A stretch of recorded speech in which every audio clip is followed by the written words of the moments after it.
Coach Margaret O'Neill sends out Dillon Judge, the 18-year-old representing Ireland in his second Junior Grand Prix season. 62.99 personal best from last season.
Clearly altitude.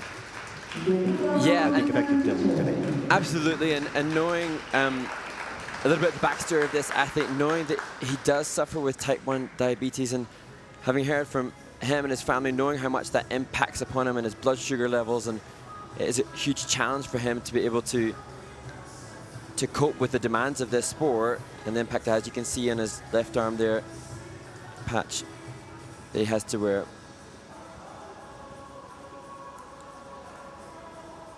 And so that's not, as we've discussed, Ted, we're not always conscious of what happens in the lives of these young people. And Dillon, I know, has to take a concoction of medicines every day just to be able to, well, to function, but then also the demands of the sport dictate that there's so much happening to the energy levels and affecting his blood sugars that sometimes makes it just impossible to train at all. Just an over-rotation there on the triple Salchow. Started out with some, pretty good energy and had a hard time stopping the rotation. Starts out pretty good double axel here, and just can't push that free leg back. But clearly, you know, battling. There's a good work on the triple Salchow double toe loop. And when you don't feel totally in control of your body, it gets just a little shaky, and then you doubt yourself. And I think, you know, like all these athletes, Dillon has a desperate desire to be a really strong skater. As you say, then when that doubt settles in, it can really, you know, we're talking about teenagers here who have insecurities at the best of time, to then putting yourself under pressure, knowing you don't feel at your best, can be challenging. And he's strong. He's physically really strong. You can see in the takeoffs, gets good air and nice tight position in the end, and maybe doesn't use as much push out, check out, if you will, on the elements at this moment. But let's take a look at the free program scores for Dillon. But certainly he knows he can do better, wants to do better. 48.43 at second in the free program. Has the ability to really improve there. See what happens the rest of the season. 83.53, and that'll put Dillon currently in first place, second skater out this year.